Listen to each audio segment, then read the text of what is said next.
지난 주일 새벽에 14대 대통령이었던 김영삼 대통령께서 하나님의 부름을 받았습니다. 그분은 대통령이면서 또 교회 장로님이시기도 했습니다. TV 방송에서 그분이 남겨놓은 여러 가지 일들을 계속 되새겨 볼 수 있도록 대통령 시절에 있었던 여러 가지 일들, 이루었던 업적, 에피소드, 그리고 또 그분이 말했던 어록, 이런 것들을 계속 이렇게 방송으로 보내주었습니다. 저는 그 가운데서 가장 기억에 남는 어록이 하나 있습니다. 그것은 그분이 대통령직을 다 마치고 퇴임사에서 했던 말입니다. 영광의 시간은 짧았고 고뇌의 시간은 길었습니다 라고 하는 말입니다. 이 말을 들으면서 저는 한 나라의 수장으로서 그 얼마나 무거운 책임감을 가지고 그걸 감당해 가는 동안에 그 과정에서 겪었던 그 고뇌가, 그 고통이 얼마나 컸을까 하는 생각을 해보았습니다. 대통령에 당선되었다라고 하는 그 기쁨은 잠깐이었고, 그 직무를 수행해 나가는 과정에서 있었던 많은 그런 고뇌, 고통, 이것은 정말 길게 느껴졌을 것입니다. 영광의 시간은 짧았고 고뇌의 시간은 길었습니다. 이 말을 들으면서 떠오르는 성경 구절이 있었습니다. 이 말과 대비되는 고린도 후서 4장 17절 18절 말씀입니다.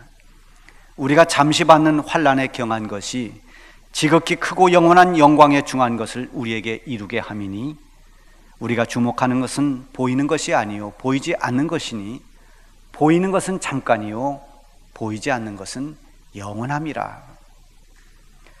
이 말씀을 쉽고 간단하게 요약해 본다면, 이 환난의 세상은 짧고 영광의 천국은 영원하다, 이런 말입니다.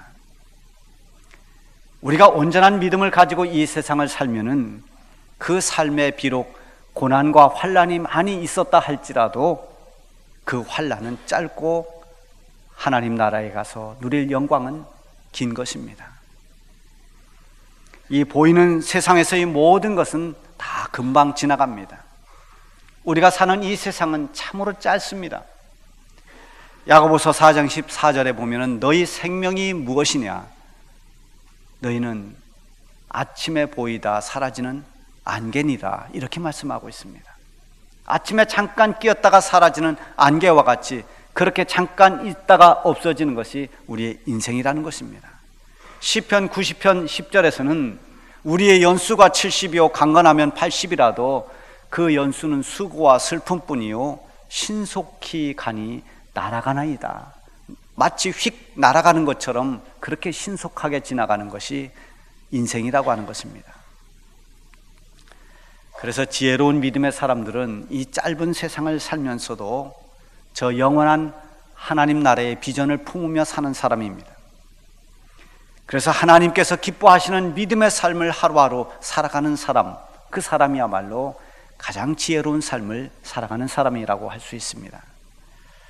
오늘 본문에 나오는 느헤미야는 바사 왕국의, 페르시아 왕국의 왕의 충신이었습니다. 왕의 신임을 받는 술관원이 되었습니다. 정말 세상적으로 출세한 사람입니다.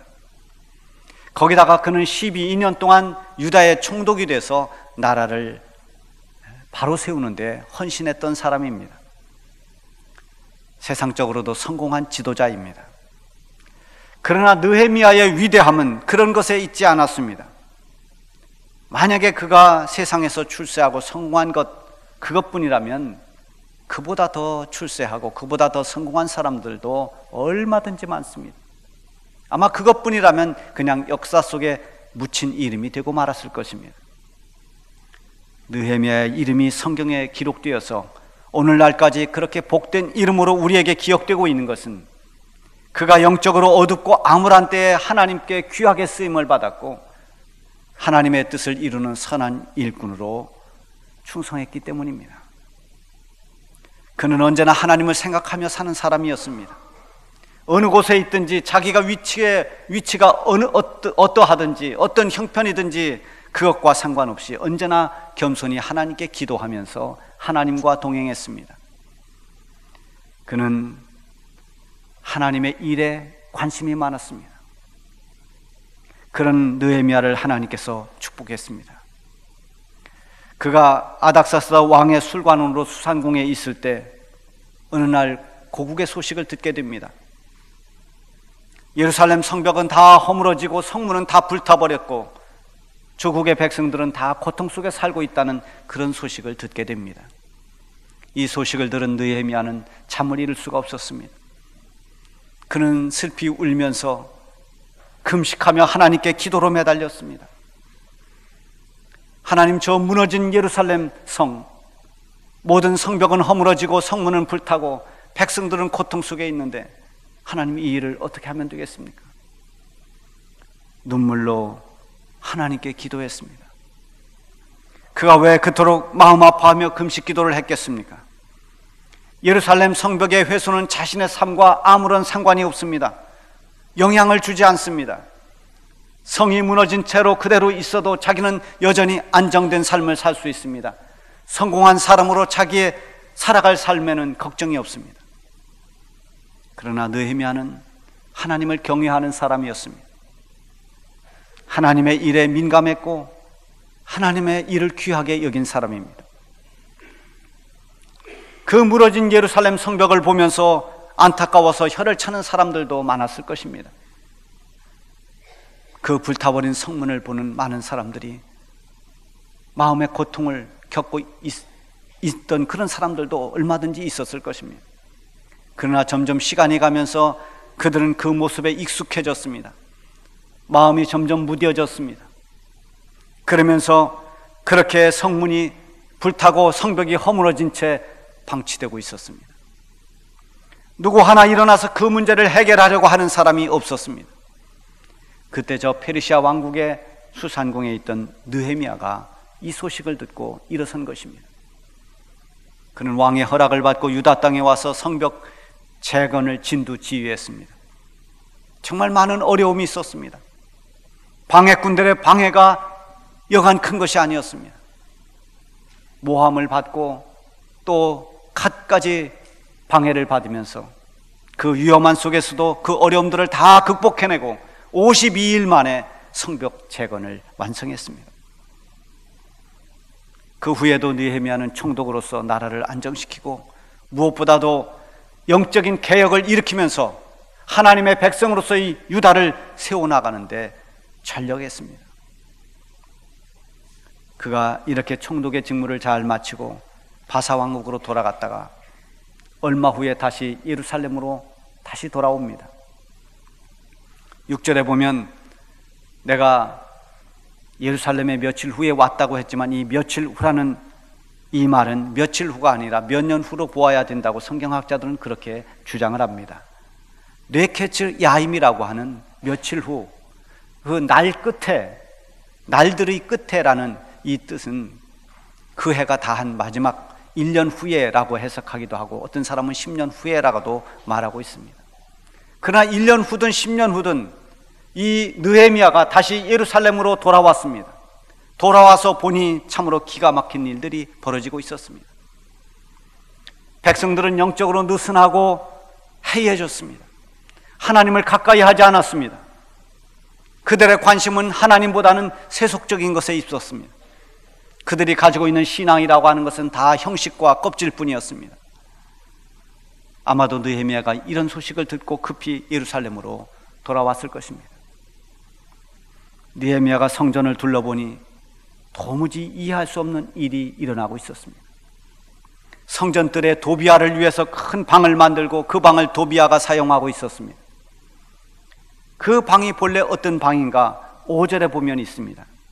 도비아를 위하여 한 큰 방을 만들었으니 그 방은 원래 소재물과 유황과 그릇과 또 레위 사람들과 노래하는 자들과 문지기들에게 11조로 주는 곡물과 새 포도주와 기름과 또 제사장들에게 주는 거제물을 두는 곳이라.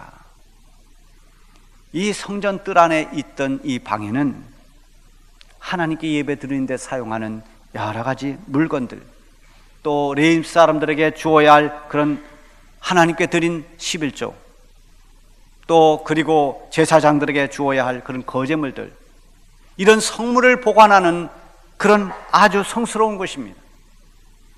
이렇게 중요한 장소를 도비아의 방으로 내어주었습니다. 여러분, 도비아를 기억하십니까? 도비아가 누구입니까? 도비아는 산발락과 함께 예루살렘 성벽을 재건하는 느헤미야를 가장 방해했던 사람입니다. 하나님의 일을 하는 이 느헤미야를 모함하고 심지어는 그를 죽이려고 음모를 꾸몄던 사람이 도비아입니다. 하나님의 일을 회방하고 하나님 영광을 가리고 하나님의 일꾼들을 대적했던 이 도비아를 위해서 성전뜰에 방을 마련해 준 것입니다. 느헤미야가 없는 사이에 타락한 제사장들과 결탁해서 이런 말도 안 되는 일들이 일어나고 있었습니다. 안타까운 것은 이런 일을 보고도 누구 하나 바로잡으려는 사람이 없었다는 것입니다. 그만큼 사람들은 영적으로 무뎌졌고 하나님을 두려워할 줄 아는 이 경외함이 없었다는 것입니다. 마침내 느헤미야가 이 사실을 알게 되었습니다. 7절에 보면 예루살렘에 이르러서야 엘리야십이 도비아를 위하여 하나님 전 뜰에 방을 만든 악한 일을 안지라. 느헤미야는 도저히 있을 수 없는 이 악한 일을 보고 그냥 지나칠 수가 없었습니다. 방에 들어가서 도비아의 세간 모두를 다 밖으로 집어 던졌습니다. 거룩한 분노가 폭발한 것입니다.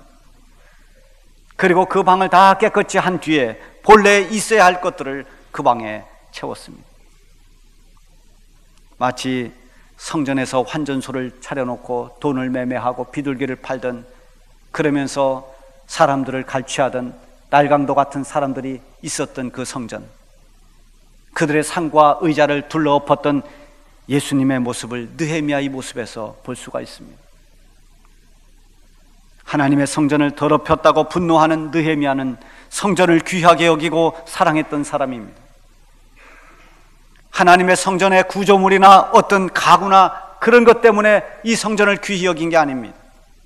바로 하나님을 예배하는 곳이기에, 이 성전에서 예배하는 그 하나님이 귀하고 하나님을 경외해야 되고 하나님이 거룩한 분이기에 하나님과 관련된 모든 것을 귀하게 보는 것입니다.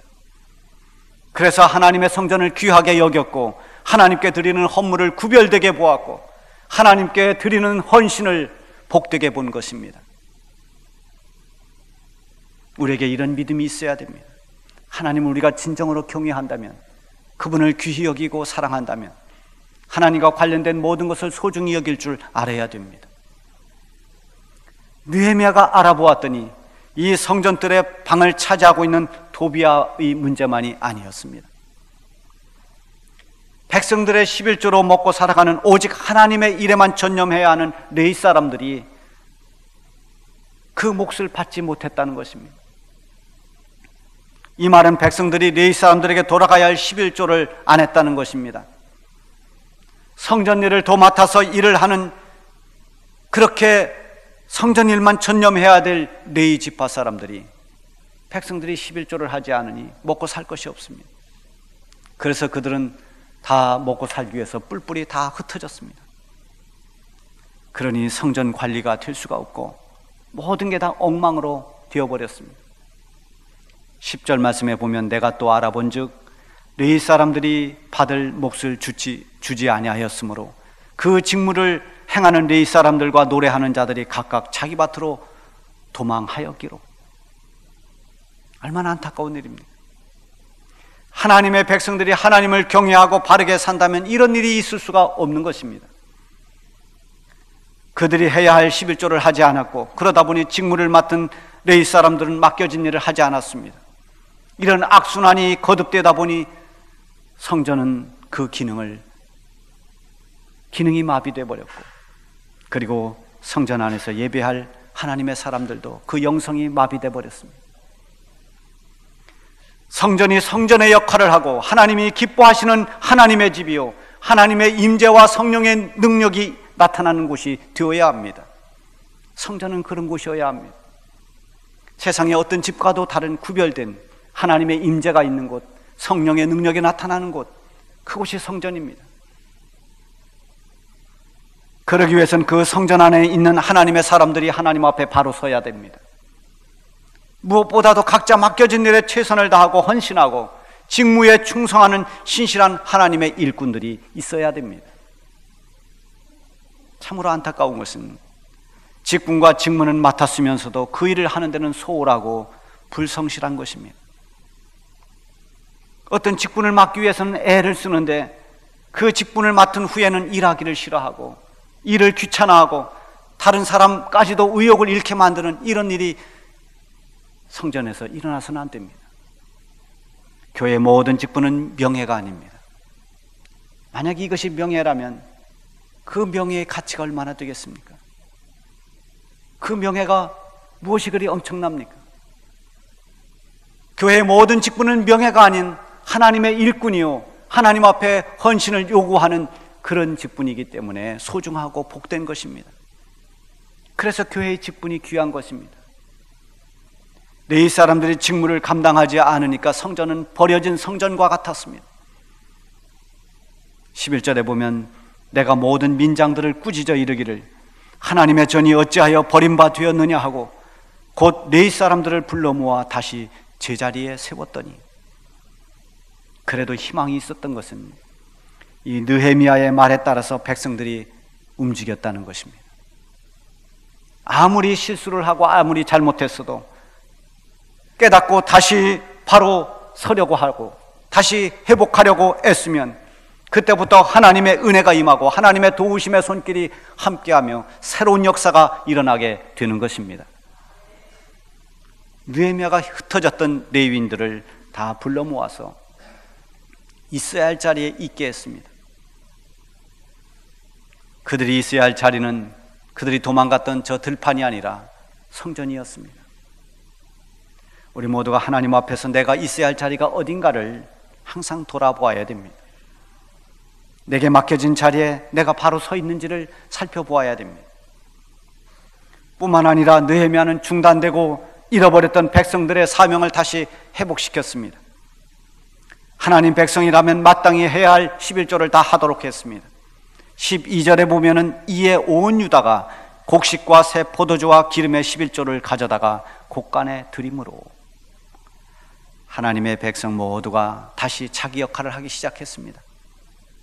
이에 따라서 하나님의 성전은 다시 활기를 되찾았고 충직한 자들이 각자 맡겨진 직무를 감당해 나가면서 버려진 성전과 같았던 예루살렘 성전이 다시 성전다워지는 회복이 일어났습니다. 이 얼마나 귀하고 복된 일입니까? 성전을 사랑하고 하나님을 사랑한 느헤미야의 헌신 때문이었습니다.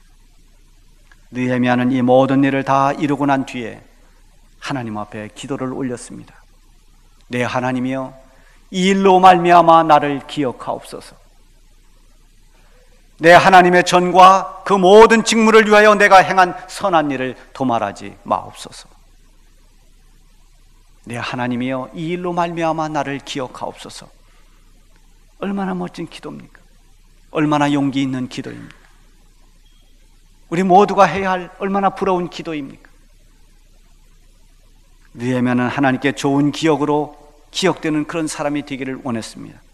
하나님을 기쁘시게 해드리고 하나님 마음에 드는 신실한 일꾼으로 충직한 청직으로 기억되기를 원했습니다. 그것은 단지 기억만 되는 것이 아니라 하나님의 기억됨은 훗날의 상급으로 그리고 영광으로 이어지기 때문입니다. 예수님이 이 세상에 오셔서 공생애를 보내는 동안에 사역의 현장에서 수많은 사람들을 만났습니다. 그 많은 사람들 가운데 예수님께 좋은 기억으로 남는 사람들이 있었을 것입니다. 옥합의 값진 향유를 예수님 몸에 다 쏟아부은 그 여인이 바로 그 중에 한 사람입니다.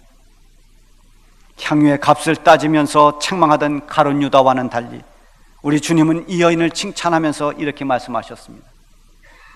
온 천하에 어디서든지 복음이 전파되는 곳에서는 이 여자가 행한 일을 말하여 그를 기억하리라. 이 여인의 헌신이 후대에게 영원히 기억된다는 것입니다. 내가 행한 일이 영원히 기억될 것이다 라고 축복의 선언을 하는 것입니다. 느헤미야가 행한 일은 하나님을 기쁘게 한 일이었습니다. 하나님을 사랑하고 하나님의 전을 사랑할 수 있었던 사람이기에 그렇게 귀한 헌신을 하나님께 드렸습니다. 그가 하나님께 나를 기억해달라고 한 것은 술관원으로 출세한 것이나 총독으로 권세를 얻은 것을 기억해달라는 것이 아니었습니다. 오직 주님을 위해 행한 일들을 기억해달라고 기도한 것입니다. 여러분, 우리가 이 짧은 세상을 다 마치고 생을 마치는 그날에 우리는 어떤 사람으로 기억되기를 원하십니까? 내 하나님이여, 내가 행한 일로 말미암아 나를 기억하옵소서라고 느헤미야처럼 기도할 수 있습니까? 지금도 늦지 않았습니다. 앞으로 우리에게 주어진 우리의 삶 속에 느헤미야처럼 하나님을 사랑하고 경외하면서 하나님이 기뻐하는 신실한 일들을 잘 감당할 때 하나님 앞에, 그리고 우리 주중교회 후대들에게 정말 좋은 믿음의 사람으로 기억될 것입니다. 여러분들이 이렇게 기억에 남는 사람들이 되기를 주님의 이름으로 축복합니다. 기도하겠습니다. 하나님 아버지, 느헤미야가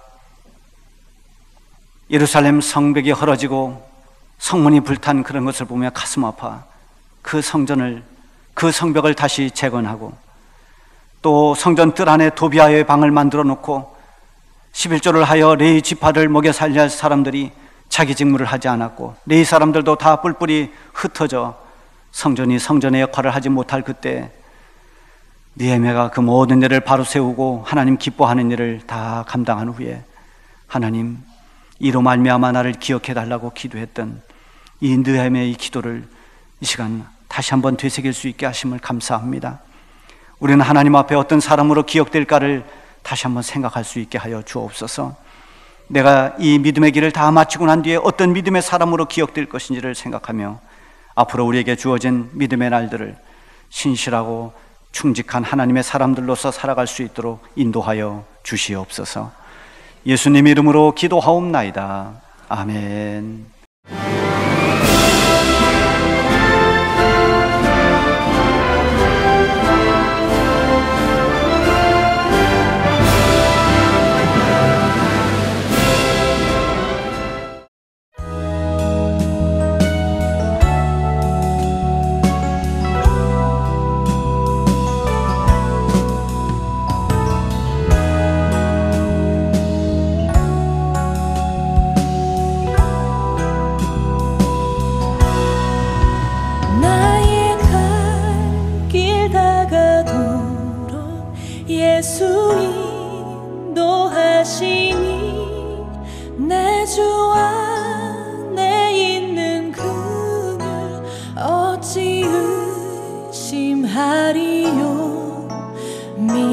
믿음으로 사는 자는 하늘 위로 받겠네. 무슨 일을 만나든지 만사형통하리라.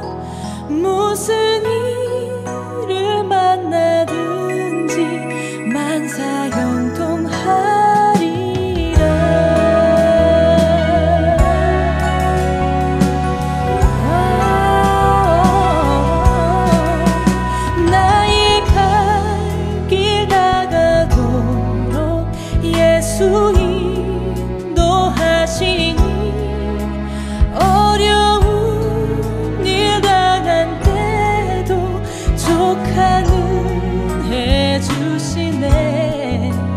나는 심히 고단하고